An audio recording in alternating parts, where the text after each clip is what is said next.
everyone, it's your dragon pal Oi Beneviento here, and welcome to a commentary video.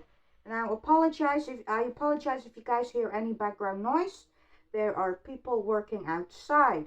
But anyways, in this video, I'm going to tell you guys about how my parents found out if I'm a furry and if they accept us and the furry fandom. So let's go ahead and get started. So when I first got my very first Oi fursuit head several years ago, it wasn't this one. It was a different head. It was my very first fursuit head ever. But I don't wear it anymore because it's way too tight and the breathing capability is slim to none. So yeah, and it's really hard to put on and get off as well. So yeah, I still have it, but I don't wear it anymore because I don't feel comfortable wearing it for the reasons I just mentioned. I feel kind of dangerous in that suit. You know, the suit just feels a bit too dangerous. So, yeah. But anyway, we're not here to discuss that, about the other suit. But anyways, when I first got my first Oi fursuit head, it was like in this really big box. And I don't know if my mom was home as well, but my dad certainly was.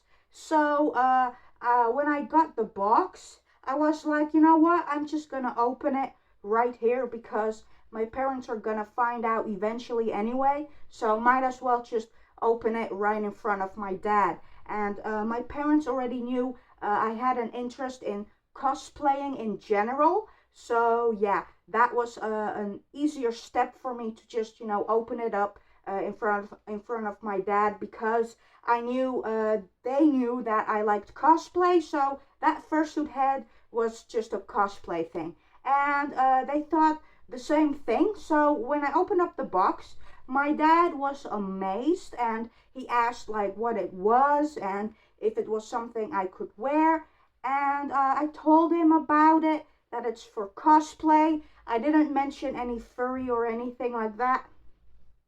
But yeah, so eventually I believe my mom saw the head as well.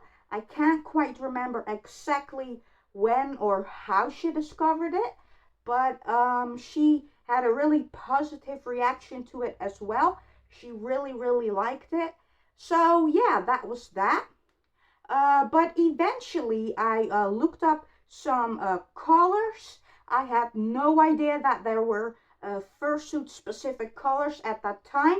I was really new to the furry fandom at that time when I first got that first Oi head, and so yeah, I was really new to furry accessories and the whole fursuiting thing. So I looked at actual dog collars, and we don't have a dog, so yeah, but I went for the dog collars since they did fit Oi. But even this head right here, yeah, I got the dog collars, and eventually I just left them on a table somewhere in the living room. But one of them was like a bit too tight.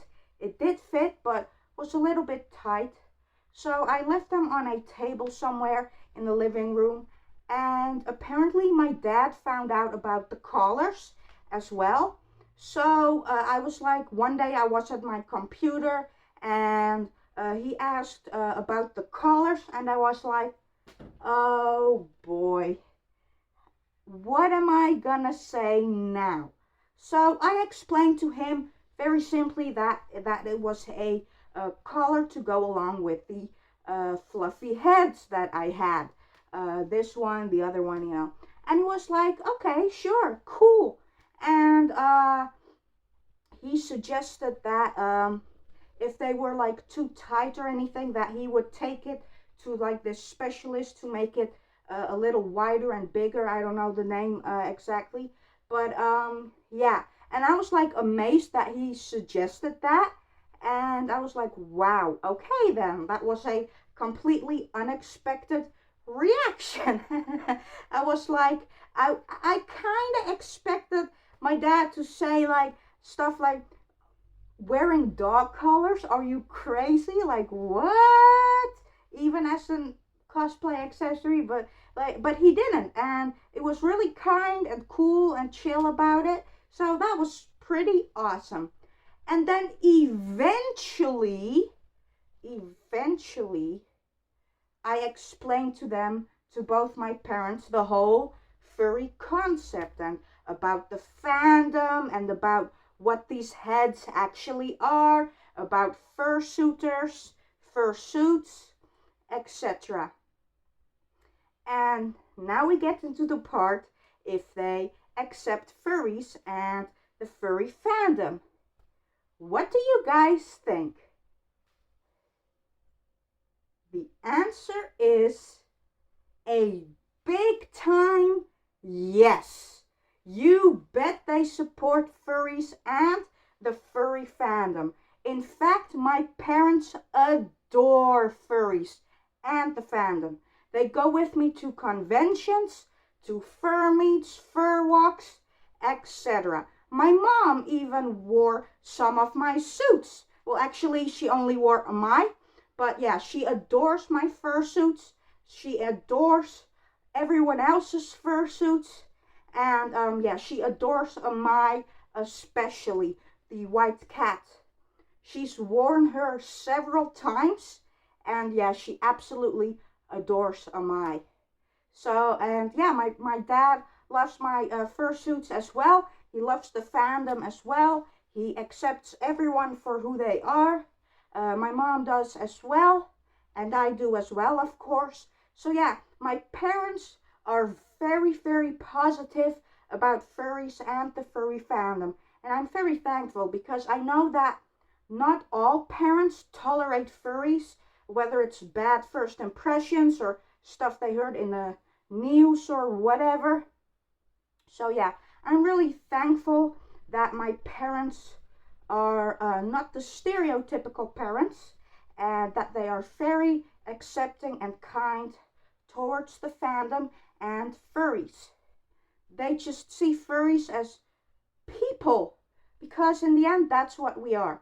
We may be different, but we're still people, and my parents know that as well. So that's how they treat us, like people, and they are extremely kind at conventions and meetups as well. And I see other con goers and other people slash furries at the meet talk to my parents as well. And it's really, really wholesome to see. And yes, my parents are also aware that there is NSFW in the furry fandom. Do they care? No. So yeah, it's that my parents are just extremely chill and awesome towards furries and the fandom. So yeah, I just wanted to share this story with you guys to show you that, you know, not all parents are stereotypical.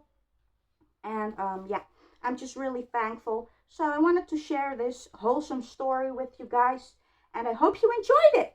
So yeah, that is a kind of a brief history about how my parents found out that I'm a furry, and how they you know, their opinions towards furries and the fandom. They're very positive and they support us and the fandom. So hope you guys enjoyed this little story, and I will see you guys in the next video. Bye everyone.